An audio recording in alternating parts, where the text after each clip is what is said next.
sprayer's lab. We catch stuff, you look at flow rates, you see how your sensors are working. We did the calibration of the flow transducer. Well, we didn't do calibration flow, but we talked about the calibration of the pressure transducer, and how we look at the spec sheet and figure out what 28.844 millivolts is equivalent to in PSI, and how we make that conversion. But this class deals with production monitoring, which is kind of what we do with the pressure and the flow rate, see what's happening, and automation. And automation means how are we going to automate this whole thing to do it what we want it to do. Meaning, if that spray boom was set up on a real sprayer and we're out in the field, how do I automate that to put on 8 gallons per acre, 10 gallons per acre? Or how do I change it from 8 gallons to 4 gallons per acre as I'm moving through my field because of my required variable rate application? And that's what I want to talk about today, is how do we take what we just learned, the equations that you have, and the sensors that we talked about, and how do we convert that into variable rate application concepts. So one of the things I'm going to do is show on the board, again, these spec sheets that describe spraying operations. Again, we're getting a little bit ahead of ourselves with spraying and variable rate, and we really haven't talked about why, what the rates are going to be, but this is very useful with sensors, and it's also useful to introduce variable rate application, which we'll talk about later. Okay. Let's say that we had that spray set up, and I'm going to put this up there. Nothing's happening. Let's see. That's the camera. Think about it. Oh yeah. Oh, you're going to do that. I want to set up. Down here. Okay. So we've decided that we have this nozzle right here, the TK2, big flat fan nozzle. And I'm just going to assume that we're at 40-inch spacing. Up there it says 40-inch spacing. Right there. And so this table is only valid for 40-inch spacing. So it's really not valid for our setup at all, because we had 36-inch spacing. But we'll talk about how to get around that with the equations.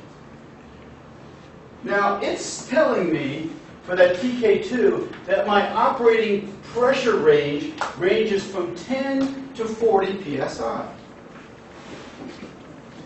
And the flow rate out of my nozzle ranges from 0.2 to 0.4 gallons per minute.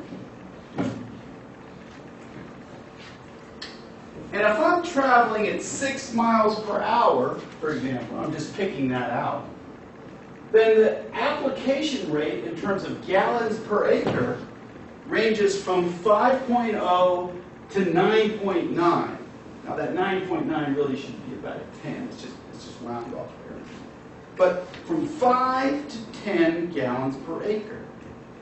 So what that's telling me is that if I'm in the field and I can control my pressure between 10 and 40 psi, then I can control, and I don't want to change my speed, speed's constant, then I can control my application rate between 5 and 10 gallons per acre.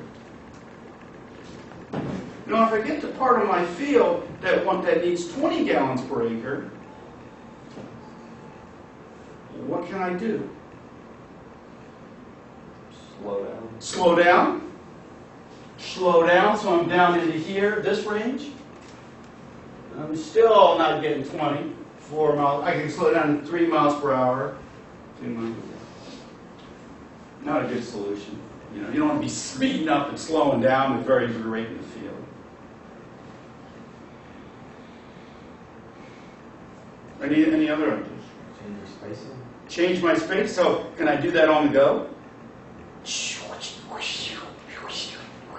And the problem now is that my total boom now I'm spraying like this, and now I'm going out like that, and it's going like this, and going like that. And it's going to be hard when we come back the other way to hard enough to go straight and get in parallel swathing, much less do it. Can you increase? But I'm gonna get back to you. But people have done that. People have tried that. Oh, I can change my space, and they not very productive. It's not commercial. It's just some guy in a lab saying, "Hey, well, we can do it, so I'm going to try it." And they got a grant, and then they're changing their spacing and stuff like that.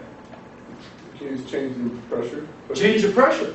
Right. So instead, if I wanted, twice as, I just got to go twice. I got to change it by a factor of 4 to double it, and I'm operating at 160 psi. Okay. Well, one reason, my pump won't generate 160 psi. Second thing, those nozzles are not designed. This is kind of the expected range. I could run spray through that nozzle 160 psi, and it's just drifting all over the place. And now I got big clouds of pesticide floating around or whatever I'm spraying. So that's an option, but it's really not realistic. Change your nozzle. Change your nozzle. Exactly right. Really good stuff here. Yeah, there are actually systems that have these like different nozzle setups. And so if you want a higher pressure, you just, or a higher flow rate, you just go, and the new nozzle pops up. Goes into place. So instead of that one nozzle, it goes into like a bank that rotates. Ooh, that's pretty expensive. But the people do that. People have that set up. Now, when I'm thinking about on the go, now obviously if I'm spraying my field, I want to do it on the go, but if I'm moving to a new field, I could just part out my nozzles. Just unscrew them, stick another nozzle in there, and if I know that I'm getting that 20 gallon per acre in another field that's required, then I'll just part out my nozzles manually. You can do it automatically on the go. Now, a lot of systems are out there. So those are your options, and we're going to get more into that with variable rate application. But the point that I'm trying to make is that with variable rate application, with a single nozzle technology that's embedded into the system. What do I mean by embedded into the system?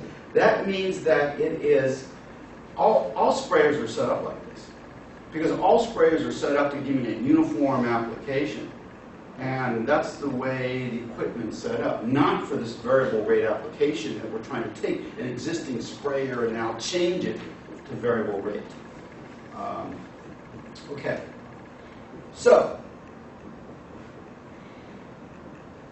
those are the systems that are used, and they were somewhat limited now between really doubling my operation, because really, in terms of changing pressure at the nozzle, I can only increase it by a factor of 4 realistically.